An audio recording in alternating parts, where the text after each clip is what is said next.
जय हिंद दोस्तों, स्वागत है आपका जय बालाजी क्लासेस में। दोस्तों आज हम पढ़ने जा रहे हैं मध्य प्रदेश का प्राचीन इतिहास। और दोस्तों मध्य प्रदेश के प्राचीन इतिहास के अंतर्गत आज हम पढ़ने जा रहे हैं महाजनपद काल के बारे में। तो दोस्तों आइए बात करते हैं महाजनपद काल की।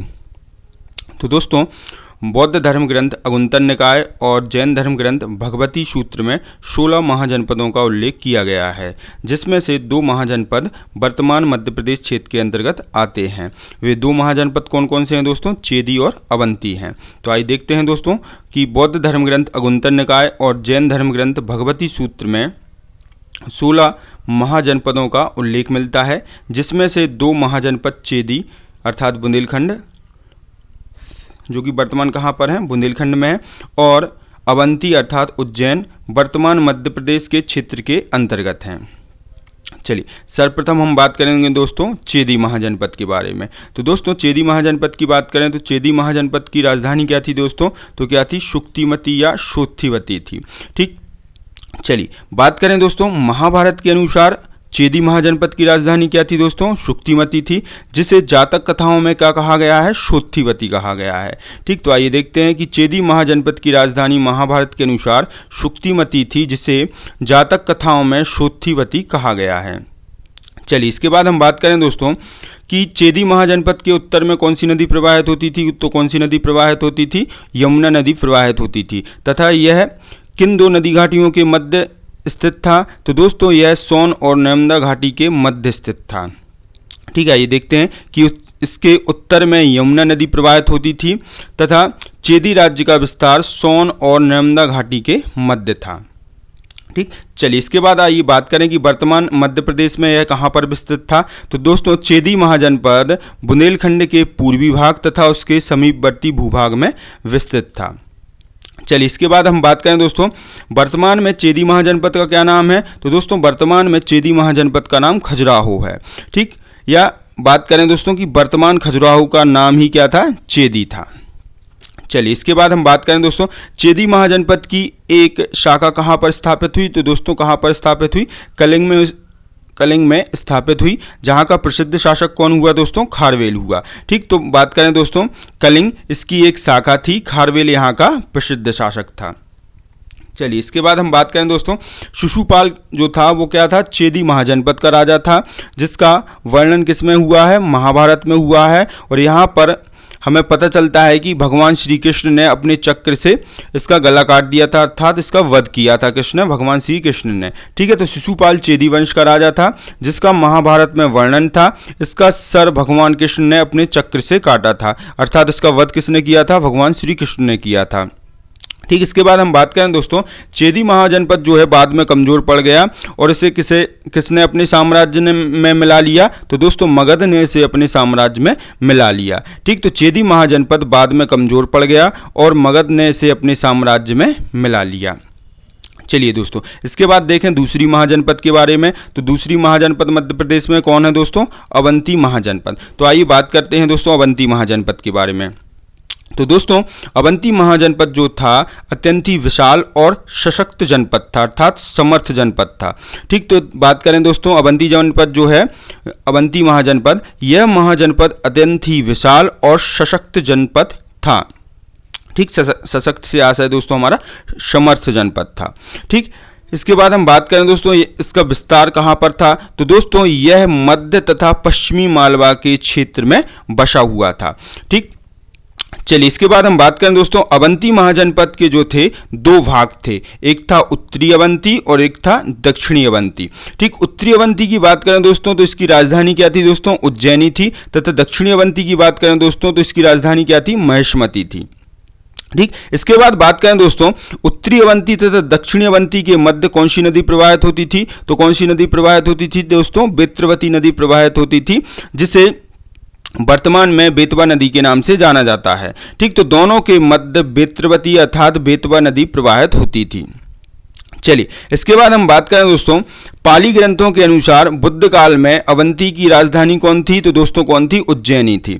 ठीक, तो पाली ग्रंथों के अनुसार बुद्ध काल में अवंती की राजधानी क्या हुआ करती थी? उज्जैनी थी। अवंती जो था दोस्तों बौद्ध धर्म का प्रसिद्ध केंद्र भी था। ठीक, तो अवंती बौद्ध धर्म का प्रसिद्ध केंद्र था। इसके बाद हम बात करें दोस्तों उज्जैन को बौद्ध काल में क्या कहा गया है? तो दोस्तों उज्जैन को बौद्ध काल में अच्युतगामी कहा गया है। ठीक, तो अच्युतगामी जो है दोस्तों उज्जैन का बौद्धकालीन नाम है। ठीक, इसके बाद हम बात करें दोस्तों कुलरघर तथा सुदर्शनपुर अवंती के दो प्रसिद्ध नगर थे। चलिए इसके बाद हम बात करें दोस्तों विष्णु पुराण से हमें पता चलता है कि पुलिक जो था वह वृद्धत वंश के अंतिम शासक रिपुंजय का अमात्य था, जिसने अपने स्वामी को हटाकर अपने पुत्र चंद्रप्रदोत को अवंती का शासक बनाया। ठीक, तो विष्णु पुराण से हमें पता चलता है कि पुलिक वृद्धत वंश के अंतिम राजा रिपुंजय का अमात्य था। ठीक, अमात्य दोस्तों अर्थात साथ में रहने वाला, हमेशा साथ में रहने वाला, या फिर हम बोले मंत्री। ठीक, तो रिपुंजय का अमात्य कौन था दोस्तों? पुलिक, जिसने अपने स्वामी को हटाकर अर्थात रिपुंजय को हटाकर अपने पुत्र चंद्रप्रदोत को अवंती का शासक बनाया। ठीक, इसके बाद हम बात करें दोस्तों चंद्रप्रदोत जो था महात्मा बुद्ध का भी समकालीन था और मगध के शासक बिंबिसार का भी समकालीन था। ठीक, तो चंद्रप्रदोत महात्मा बुद्ध का समकालीन था। इसके बाद बात करें दोस्तों चंद्रप्रदोत के समय मगध का राजा कौन था? तो कौन था? बिंबिसार था। और दोस्तों बिंबिसार ने ही अपने राज वैद्य जीवक को चंद्रप्रदोत के इलाज के लिए भेजा था। कहां पर? अवंती में। ठीक, तो चंद्रप्रदोत के समय मगध का राजा कौन था दोस्तों? बिंबिसार था। बिंबिसार ने अपने राज वैद्य जीवक को चंद्रप्रदोत का इलाज करने भेजा था। ठीक, इसके बाद हम बात करें दोस्तों कि चंद्रप्रदोत जो था किस चीज का विशेषज्ञ था? तो दोस्तों चंद्रप्रदोत हाथी पालन करना का विशेषज्ञ था। ठीक, इसके बाद हम बात करें दोस्तों मगध का दूसरा राजा कौन हुआ? तो कौन हुआ? अजातशत्रु हुआ। तो दोस्तों अजातशत्रु ने चंद्रप्रदोत के आक्रमण से बचने के लिए पाटली दुर्ग का निर्माण करवाया था।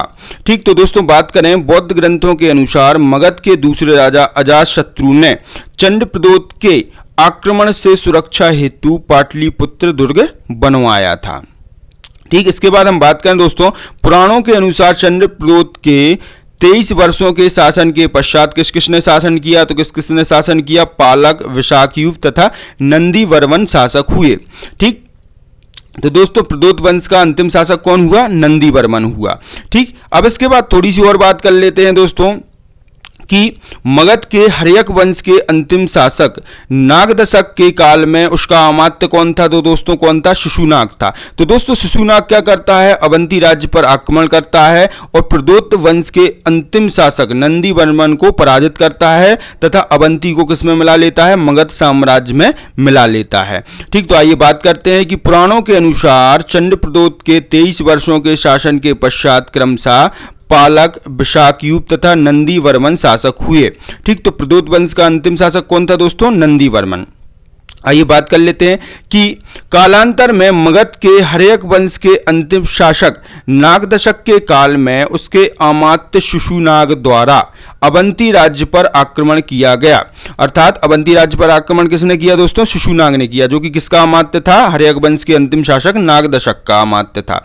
ठीक, आक्रमण किया तथा प्रदोत वंश के अंतिम शासक नंदीवर्मन को पराजित किया तथा अवंती को मगध साम्राज्य में मिला लिया। ठीक, इसके बाद हम बात करें दोस्तों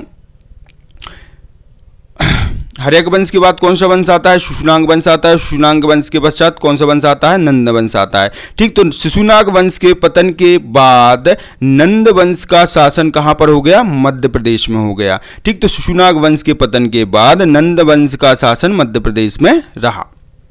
चलिए इसके बाद दोस्तों कुछ प्राचीन जनपदों के परिवर्तित नाम देख लेते हैं। ठीक, तो प्राचीन जनपद यहाँ पर क्या है? हमारी प्राचीन जनपद है और इस साइड क्या है? हमारे उनके नवीन नाम है। जैसे वत्स का नवीन नाम क्या है दोस्तों? ग्वालियर है। ठीक, तो वत्स जनपद को वर्तमान में किस नाम से जाना जाता है? ग्वालियर नाम से जाना जाता है। ऐसे ही चेदी किस नाम से जाना जाता है? खजुराहो के नाम से जाना जाता है। टुंडीकेर का वर्तमान नाम क्या है दोस्तों? दमोह, या फिर दमोह का प्राचीन नाम क्या था? टुंडीकेर था। चलो इसके बाद हम बात करें दशार्ण किसे कहा जाता था, तो किसे कहा जाता था, विदिशा को कहा जाता था। अनूप किसे कहा जाता था दोस्तों, निर्माण को कहा जाता था।